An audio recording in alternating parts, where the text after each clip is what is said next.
Hey everyone, and welcome back to Inside the Bottle TV. I'm your host, Sam Patel, and today we have a special guest on the show, Nik Caner-Medley, who is a Portland native, and so we had reached out to him, and brought him onto the show. So welcome, Nik, to the show. Thank you. My pleasure to be here. Yeah, thanks, man. Appreciate that. And to everyone that's watching, Nik is a pro ball player, and we'll let him talk a little bit about that.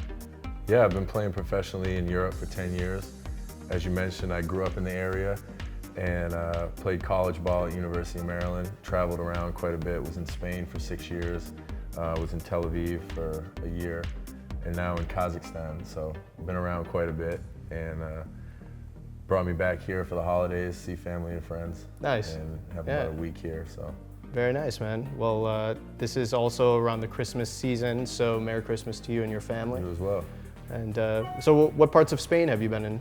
I've been to Madrid for 2 years, played, which Madrid was amazing. Was in Valencia, Sevilla, southern Spain, and Malaga, and Gran Canaria as well. So all around Spain, some cool spots. Did you have some good wine?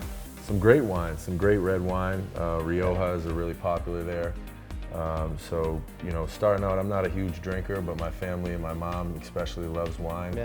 And so she would come over there and get into the wines, and I would try them, and more started to get a taste for it and enjoy drinking it from time to time. Very nice. So what's your favorite wine?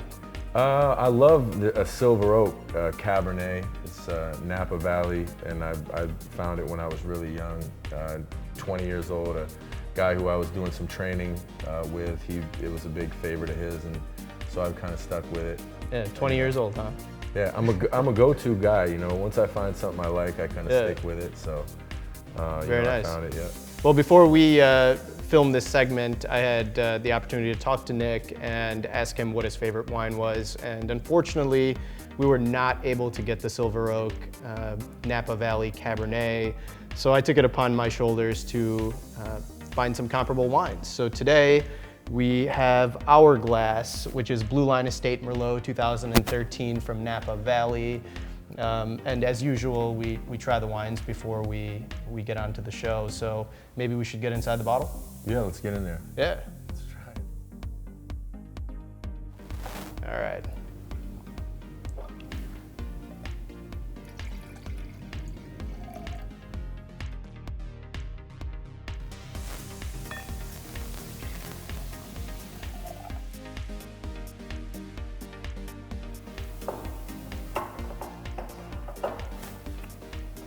Cheers.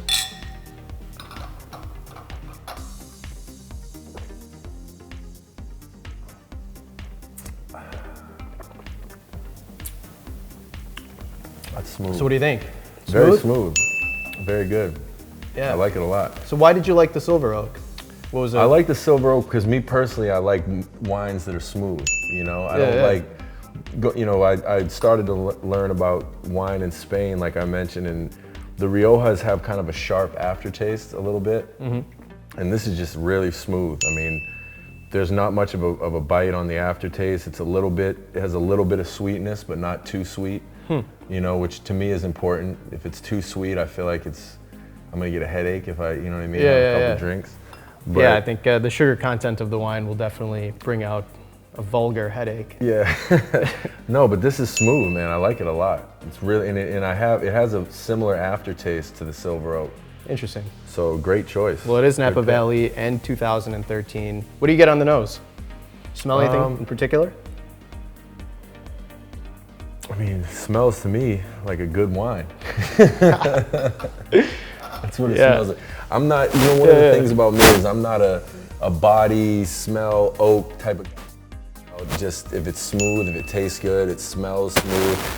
Smooth is my go-to word, you know, and smell smooth goes kind of with the taste as well. So you might be able to describe what I mean by a smooth smell better than I can articulate it, but. Well, no, I mean, that's why we started the show, is simply because everyone will understand the sommelier language and, you know, jargon that is just way beyond what the average wine drinker will understand, right? Absolutely. So I'm the same way. I particularly like wines that are smooth, that are you know, tasty to me, and you know, I can't sit here and name off 50 different words on how to describe it. But what I did get out of this is some vanilla, some oak, maybe some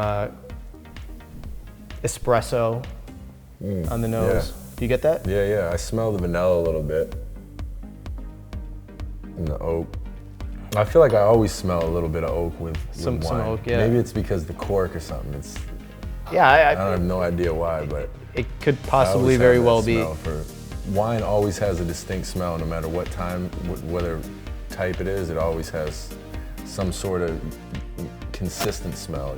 I've never smelled two different wines and been like, this is completely different. It has like, for me, it always has a consistent wine smell, and then there's subtle differences, but I think oak is kind of a smell that I always find in most of the wines that I smell. That you can pick out. Interesting. Have there been any wines that you've been able to differentiate? Oh man, I mean, like I said, I'm not a big wine connoisseur. With Riojas, I feel there's kind of like a sharp smell as well. And for me, the taste goes a lot with the smell. My sense of smell, I find tastes in the same way that I smell it. So if it smells smooth and it doesn't have a sharp smell, then it generally tastes that way. So, I mean, with this, it smells just how it tastes, Well, it's Napa Valley, and these guys have done a phenomenal job to make this Merlot. I think this Merlot is extremely tasty for all of the non-Merlot drinkers that are out there. A bottle that everyone should definitely try out. It is pricey. It is around the $75 range. But I mean, I'd buy a case of it right now.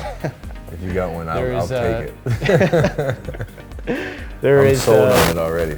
And anybody out there who doesn't know a whole lot about wine is looking for a good bottle of Merlot, this is definitely a go-to. I've never really been a Merlot drinker. The Silver Oak's a Cabernet, but this is really, really good. Really good stuff. Yeah, this one actually has 11% Cabernet and 4% Petit Verdot. And the rest is Merlot. It has a full body, it's big, it's a mouthful. What's the alcohol it's gooey. like? I don't know. I would have to say 15.4%. 15.4%. No wonder I like it so much. Gets the job done quick, ladies and gentlemen. I just had 2 sips and I'm feeling pretty nice. There you go. Yeah, I mean, it's definitely, it has this gooey color to it. I don't know if we can do a close-up on this one, Ken. But just such a beautiful ruby red color to it. It's not too tannic. It has this really nice balance, a mouthfeel to it. And it's absolutely a wonderful wine. We picked 2. This is a great choice. This is honestly one of the best wines I've ever had. Really? Yeah. And honestly, it's random, but I've had a lot of wines. This is really, really good. Yeah, it definitely has aged well since 2013. We opened the bottle, we let it air out for a little bit. And so, I mean, this was the most comparable thing that I could find to your Silver Silver Oak, Napa Valley. Very comparable, for sure. I mean, the Silver Oak has been something like I said, I've been drinking since I was 20, Not in a bar, obviously, because I'm not trying to throw anybody under the bus, but it was, it was something I was a huge fan of, but this is very comparable to it because it's very smooth and tastes good. It's not sharp. It's a little bit sweet, but it's not too sweet. Well, that's cool, man. Yeah. I also wanted to bring up that I heard that you guys are opening a business in Portland called Cloudport. So it's a co-working space. Yeah, it's and we're actually going to have a little wine cellar in there as well. Oh, really? Yeah. Interesting. So it's going to be right under one of the offices. It's going to be a wine cellar. So okay. We're going to have a couple bottles of Hourglass in there for sure. I think we're going to give you a couple bottles of Hourglass to put in there. Awesome. Yeah, So, and it's going to be some conference space, some meeting space. It can be an event type of place. We'll have floating memberships. It's something that I've been really interested in doing. And in Portland, I think is a really good demographic for it. A lot of young professionals. And that's what it's going to be for, is for young entrepreneurs, business people. There's offices, obviously, but there's also floating memberships where you can go in there and have Wi-Fi and access to a really modern, nice space. It's going to be really well done. We just started building it now, and it should be ready to go around May. So we're really excited about it. That's awesome, man. It's meaningful to find people that give back to their community. Yeah, absolutely. you know, instead of kind of remove themselves from the community once, you know, they become a ball player or whatever it may be. I think that you know, our whole team wishes you well right now, that. And Likewise. your team and everyone else. And we're looking forward to dropping over to Cloudport and spending some time over there, checking out the wine cellar, maybe helping you guys out. Yeah. You know, pack it out with some wine. Well, we should do another episode once we get over there. I think so. Let's do it. I think so. All right.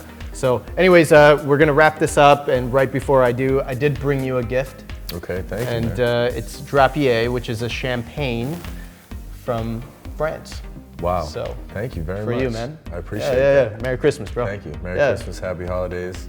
Absolutely. Thanks for having me. I really appreciate it. Absolutely. So everyone at Inside the Bottle, please follow us on Instagram, on Facebook, Inside the Bottle TV, and looking forward to doing our next episode. And you guys can also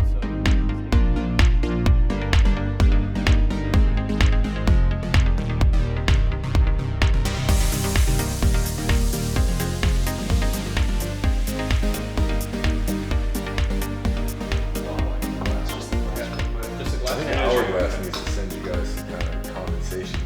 So just gas their wine up big time. Big time. So just you hold it out. The best wine ever. Just No, but honestly, it's one of the best wines I've ever.